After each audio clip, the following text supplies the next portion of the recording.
ये बात मेरी गांव की है। जब मैं छुट्टियों में गांव घूमने गया था, मेरे गांव में एक पुरानी खंडहर हवेली है जिसमें करीब 200 सालों से वहां कोई नहीं रहता। ये बात मुझे मेरे गांव के दोस्तों ने बताया। जब ये बात मुझे पता चली तो मेरा मन करने लगा कि मैं एक बार उस हवेली को देखूं। मुझे ऐसी जगहों पर जाना, उनके बारे में जानने में बहुत दिलचस्पी होती है।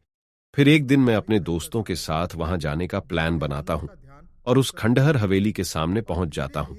वहां दूर दूर तक कोई आता जाता नहीं था। मैंने जब ये बात अपने दोस्तों से पूछी कि यहां अगल बगल कोई रहता, कोई नहीं, बल्कि लोग इस रास्ते भी आ जा नहीं रहे हैं, ऐसा क्यों?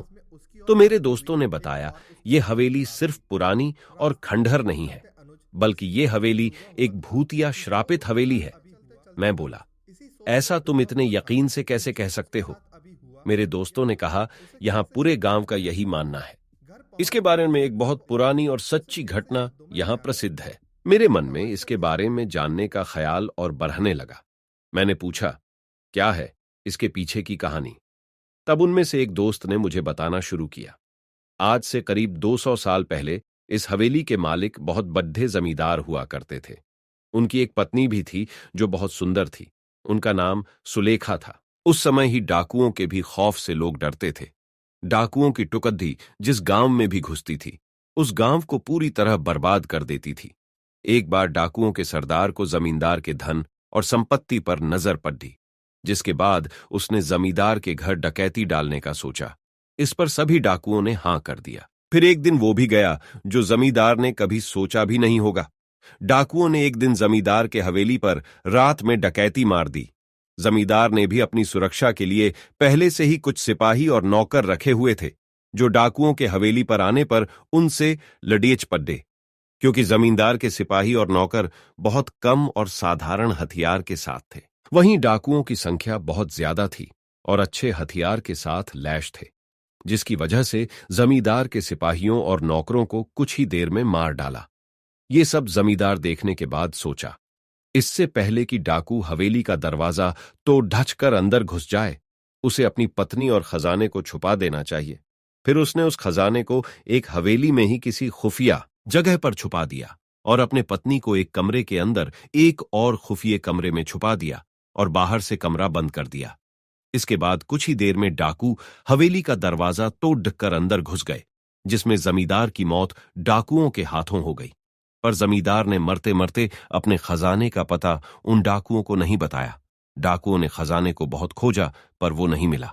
फिर डाकू वहां से हवेली की कीमती सामान्य लेकर वहां से चले गए। जमींदार की पत्नी का क्या हुआ? पर जमींदार की पत्नी, जो एक खुफिये कमरे बंद थी, उसका पता किसी को नहीं था।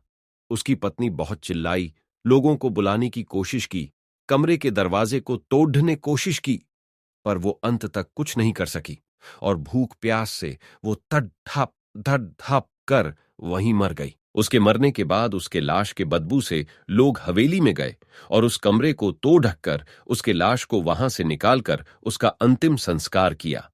कहा जाता है कि आज भी वो अपने पति का इंतजार उस कमरे करती है। उसका पति कभी तो आएगा और उसे उस कमरे से आजाद करेगा, और आज भी उसे उसके हवेली में घुसपैठिए या उसके बिना इजाजत के अंदर आने वालों को सजा देती है। मैंने अपने दोस्तों ये कहानी सुनकर उन पर विश्वास नहीं किया। मैंने पूछा, क्या यार, तुम लोग भी ना कब की बात आज तक लेकर बैठे हो?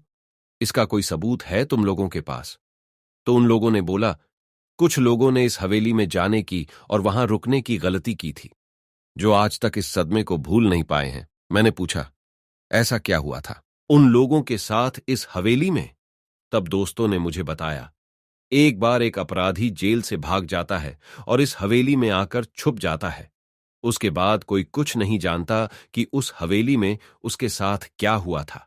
बस दूसरे दिन उस अपराधी की लाश उस हवेली में मिली। मैंने बोला, यह हादसा भी हो सकता है। तो उन लोगों ने कहा, एक बार एक चरवाहा उस हवेली में एक रात रुकने के लिए रुक जाता है, जो सुबह जिंदा उस हवेली से तो बाहर आ जाता है, पर अपना मानसिक संतुलन खो देता है। तब से वो आज तक पागल है। ये सब बातें सुनकर मेरी हिम्मत नहीं हुई उस हवेली के अंदर जाने की, इसलिए हम लोग वहां से घर चले गए और दोबारा फिर मैं कभी उस हवेली को देखने नहीं गया। ऐसी ही कहानियां सुनने के लिए हमारे चैनल को सब्सक्राइब करें।